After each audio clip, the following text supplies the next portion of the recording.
The decision made by Polish Prime Minister Donald Tusk to temporarily suspend granting asylum by the Polish state has sent ripples through a multitude of international media outlets and prompted an outcry from human rights organizations. The move was said to be motivated by the need to respond to the hybrid war conducted by Russia and Belarus against the European Union. To talk about this migration U-turn by the Polish Prime Minister, I'm joined by Andrzej Byrt, former Polish ambassador to Germany. Thank you so much for joining me here on TVP World. Good evening. So I would like to start by a quote. No one wants to live in a country where the authorities pose a dilemma, security or humanity. And that's the dilemma they're putting us in today. This was Donald Tusk quoted by the Polish press agency in August of 2021. What could make a politician of his standing, Donald Tusk's standing, change his mind so drastically over those 3 years?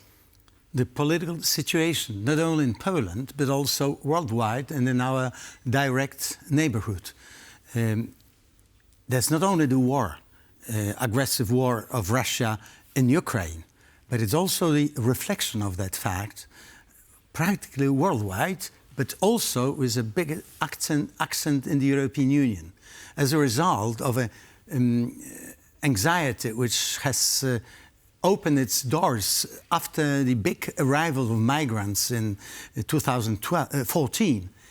And then difficulties which in different countries within the EU, the increased number of immigrants have caused. The shift in political opinions went towards the right, sometimes very negative political milieus, which have pushed the fears within the European Union to such an extreme situation that in very many countries, populist parties have gained power. Let's quote Netherlands, Austria quite recently, but also in such big countries, stable democracies like Germany, France and Italy. These parties has got quite a big influx of people who said, I'm not that much sure whether the situation for myself and my kids in the future will be stable enough to feel myself at ease. And in order to stop it, several countries, including Germany, as I said, France and other countries, the politicians at the very helm of power decided to look very thoroughly on the migration policy of the European Union, but also on methods and actions which probably have to be taking into account exactly the war in Ukraine and danger which exists there and which can be spread all over the European Union. So it's a kind of a correction of today's Poland's Prime Minister as compared to his attitudes so many years ago. And he must take it into account also because of political situation within Poland. We are approaching quite a big battle, that is presidential elections next year, and therefore in order to prevent inaccessible shifts in attitudes of different actors of this big run for president's job in Poland, he decided to be more precise and talk about, say, migration policy as viewed from Poland. So is this shift in the Polish Prime Minister's approach towards the migration policy is going to open floodgates across European countries?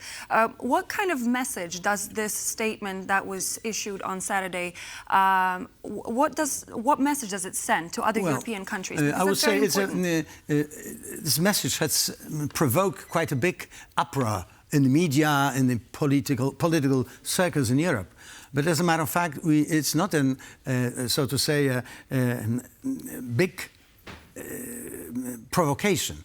It's rather kind of a reminder that we should look very thoroughly on the already voted migration policy of the European Union, taking into account, as I said, the situation around the European Union and particularly measures taken by Putin and Lukashenko, which try to use, among others, Polish eastern border, which is... And Europe's eastern border.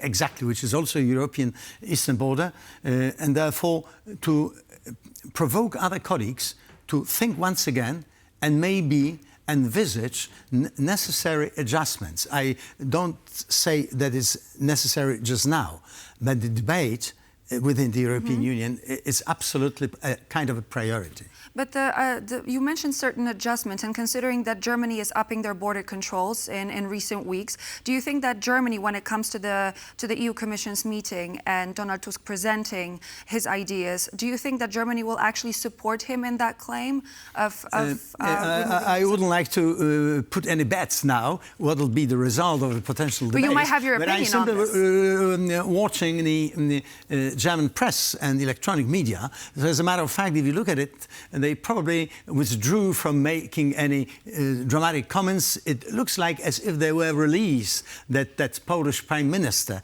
also highly experienced pro-European politician in Poland, decided to say also to provoke slightly their German colleagues at the very top of political ladder, and maybe then giving them a chance to present more deeply their own visions of common migration policy. Obviously, there are different sides to the story, and we need to present the whole landscape. Poland would not be the first country to introduce this. Finland suspended asylum temporarily in May this year, and yet we have Article 56 of the Polish Constitution stating that foreigners can invoke the right to asylum in Poland within the conditions outlined in the legislation. It also declares that a foreigner fleeing from prosecution can be granted refuge status in accordance with the international law. So if we had that asylum suspension, that would mean that this could be potentially a discussion not only about migration, but also the rule of law. Is this even legally possible? Well, contrary to very many voices which have been expressed, it's not a denial of I would say, this humanitarian framework of migration policy so far, or also of adjustment of asylums. No, it's a kind of a warning, I would say, that if a situation develops in such a way that it would require some more decisive steps, then we should take them into account.